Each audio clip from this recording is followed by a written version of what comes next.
Hai, orang muda Katolik, Keuskupan Purwokerto, khususnya yang berada di Dekanat Utara. Salam Satset. Hari ini kami mau memberikan bocoran terkait dengan rangkaian acara EKM yang akan kita laksanakan tanggal 20 November 2022 kelak. Apa yang akan dibocorkan?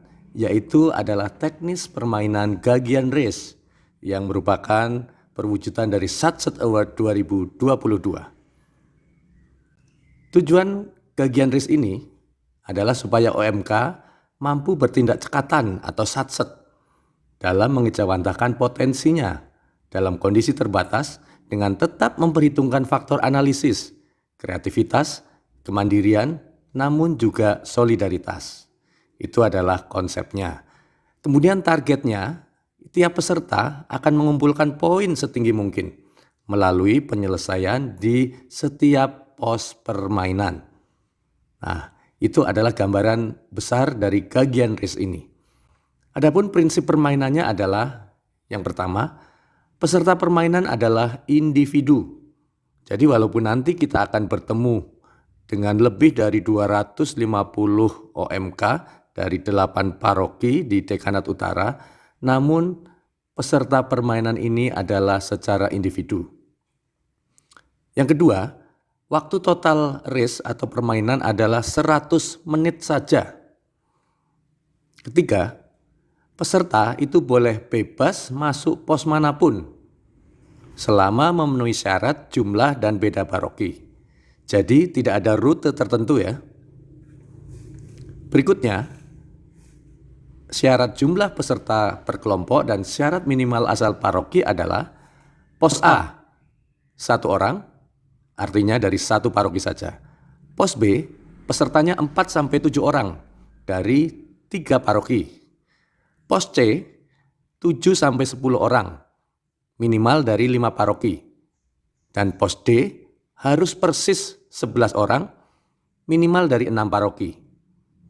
Pos E, itu 11-15 orang pesertanya, berasal dari minimal 6 paroki. Dan terakhir pos F, berpeserta 15, 16, 17, atau 18 OMK yang berasal dari minimal 7 paroki.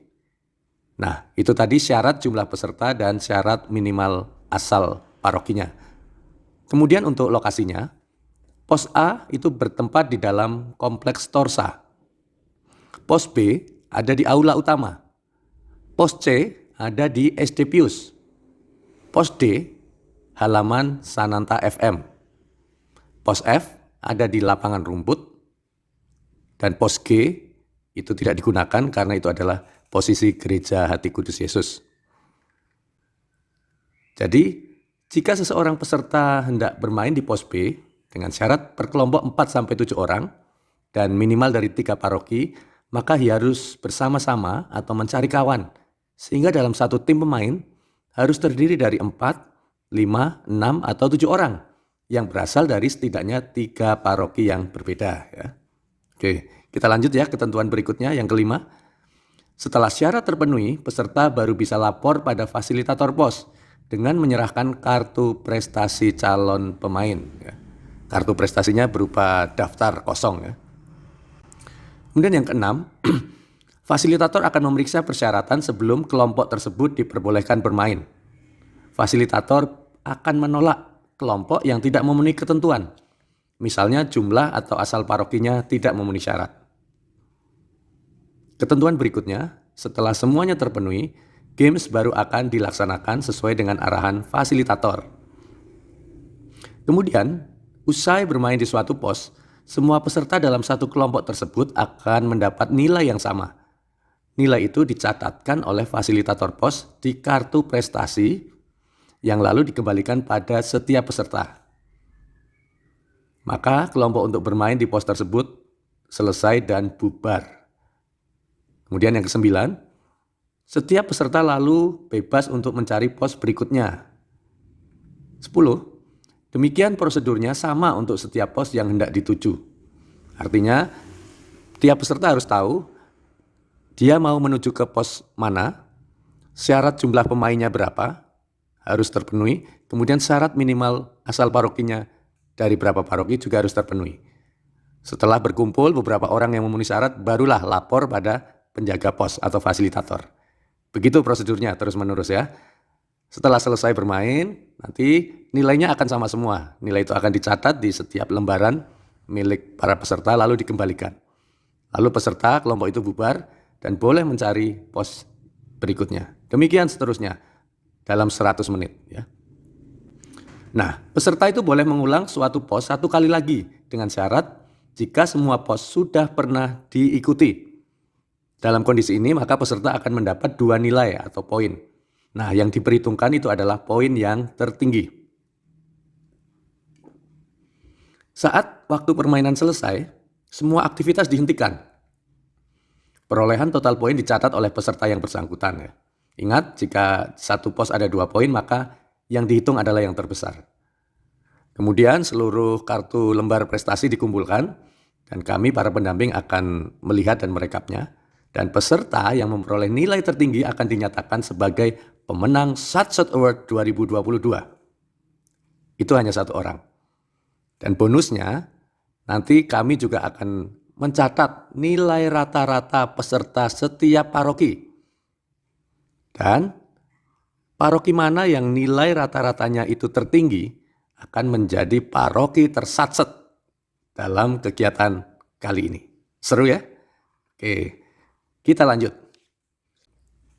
Demi efektivitas permainan karena waktu kita sangat terbatas, maka nanti di setiap pos itu akan ada lembar penilaian. Dan di situ akan ada nama setiap kelompok yang bermain.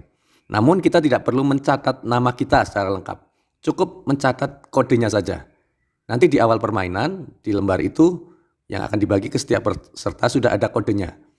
Jadi kalau yang kodenya A itu adalah peserta dari OMK Paroki Gembala yang Baik Limpung. B itu dari Paroki Santo Yusuf Batang. Kode C, OMK dari Paroki Santo Petrus Pekalongan. Kode D, OMK Paroki Santo Lukas Pemalang. Yang hurufnya diawali dengan E, berarti OMK dari Santo Yosef Mejasem. F dari Santa Maria Immaculata Slawi. Kode G dari OMK Hati Kudus Yesus Tegal. Dan terakhir kode H dari Paroki Santa Maria Fatima Brebes. Jadi misalnya OMK dari Tegal itu kan kodenya G. Maka nanti pesertanya akan diberi kode G1, G2, G3, G4, G5 dan seterusnya. Cukup jelas ya? Sekarang mari kita masuk apa saja 6 pos yang akan ada di Gagian Race ini. Yang pertama pos A yaitu katolisitas. Pesertanya 1 orang, otomatis dari 1 paroki. Target di sana adalah peserta menentukan 15 pernyataan yang benar dari 50 pernyataan yang sudah disiapkan. Waktunya hanya 15 menit di pos ini. Jadi di pos ini nanti akan ada 50 pernyataan ya, yang disebar di berbagai tempat di Torsa. Peserta silahkan berkeliling membaca satu demi satu pernyataan dan tiap pernyataan ada nomornya, nomor 1 sampai 50. Nah, di lembar jawaban yang sudah diserahkan, yang sudah disediakan nanti, cukup tulis 15 nomor saja yang menurut teman-teman itu adalah pernyataan yang benar. Penilaiannya, untuk tiap jawaban benar dapat poin 12, sedangkan kalau salah akan dikurangi -5.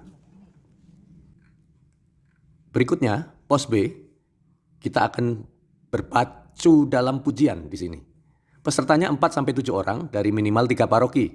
Targetnya adalah peserta menjawab 10 pertanyaan terkait lagu atau musik rohani yang diperdengarkan di ruangan tersebut. Jadi teknisnya nanti akan diperdengarkan secara terus-menerus sekian banyak suara lagu atau instrumen dan ada nomornya 1-40. Nah, ketika satu kelompok itu masuk, dia mendengar misalnya lagu nomor 8, maka dia akan siap-siap mengerjakan soal nomor 9, 10, 11, dan seterusnya sampai 10 soal berturut-turut. Dan jawabannya cukup dituliskan di lembar jawaban yang nanti akan disiapkan. Tiap jawaban benar dapat poin 15, tetapi kalau salah, deng dong, dikurangi 5. Oke? Kita lanjut ke pos berikutnya. Pos C itu adalah iklan layanan rohani. Tempatnya di SD Pius ya. Pesertanya 7-10 orang dari minimal 5 paroki. Di sana, peserta itu akan membuat konten klip atau video kerohanian, durasinya hanya 30 detik. Ada 5 pilihan tema yang akan diberikan secara acak. Yang pertama, edukasi pacaran beda agama. Kedua, mengatasi toxic relationship dalam komunitas OMK. Tema 3, menjadi pewarta milenial dalam dunia digital. 4, menanggapi hidup panggilan. Dan pilihan tema yang kelima, kaderisasi dalam gereja. Waktu yang disiapkan di sana total hanya 15 menit di pos ini. 2 menit untuk memahami penjelasan, 10 menit untuk persiapan dan latihan, 1 menit untuk syuting, persiapan syuting ya, dan 30 detik untuk syuting atau merekamnya. Apa saja yang dinilai di sana? Ada 3 aspek, yaitu kreativitas, kekompakan, dan isi atau kontennya. Masing-masing rentang poinnya 20-35 poin. Pos berikutnya, yaitu pos D, adalah otak-atik kotak. Nah, kita akan bermain kotak-kotak di sini. Tempatnya di halaman studio Sananta FM ya. Pesertanya harus persis 11 orang dari minimal 6 paroki. Targetnya adalah peserta akan menjawab berbagai pertanyaan, caranya dengan menyusun jawaban itu yang berupa huruf-huruf yang ada dalam 10 kotak. Jadi 10 orang memegang kotak, 1 orang menjadi pemimpinnya. Nanti pemimpinnya berganti, setiap soalnya berganti. Kemudian waktunya itu hanya 15 menit. Terserah nanti bisa menjawab berapa pertanyaan, maksimal 10 pertanyaan ya. Setiap jawaban yang benar nilainya 15. Oke, cukup jelas ya. Berikutnya pos E adalah membasmi hoax. Tempatnya di Taman Rohani. Pesertanya 11-15 orang dari minimal 6 paroki. Tujuannya adalah peserta akan mengganti kata-kata yang salah atau hoax dalam sebuah teks. Tentu saja diganti dengan kata yang benar. Jadi teks itu nanti akan dibuat dalam 6 bagian, dibuat baliho besar. Kemudian kelompok peserta berkeliling, silahkan dibagi dalam kelompok itu pemeranan tugasnya. Kemudian berdiskusi menentukan mana saja kata-kata yang keliru, yang salah, yang hoax. Lalu gantinya apa kata-kata yang benar.